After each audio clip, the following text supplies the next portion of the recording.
La febbre West Nile è provocata dal virus West Nile, trasmesso dalla puntura di zanzare infette all'uomo e agli animali, generalmente equini ed uccelli.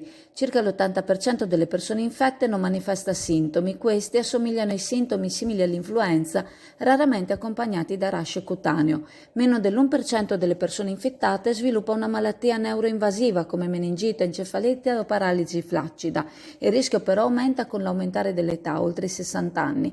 Molti si stanno lamentando che non si sta facendo disinfestazione. In tal senso si è espresso l'assessore al verde Serena De Perini, la quale, leggendo sui social molti post in cui si parla della mancata nebulizzazione contro le zanzare, si è espressa per fare chiarezza.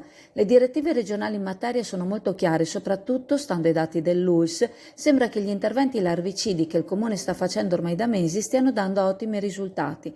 Ricorda inoltre che presso gli uffici sono disponibili le compresse larvicida per le caditoie e i tombini in aree private. Basta mandare una mail a ecologia@chioggia.org e passare a ritirare il prodotto, il cui effetto dura per circa 4 settimane, a meno che non piova copiosamente. Ricorda inoltre che è importante che ognuno di noi faccia la propria parte, facendo attenzione a eliminare eventuali ristagni d'acqua dai sottovasi, dalle ciotole degli animali e dalle grondaie.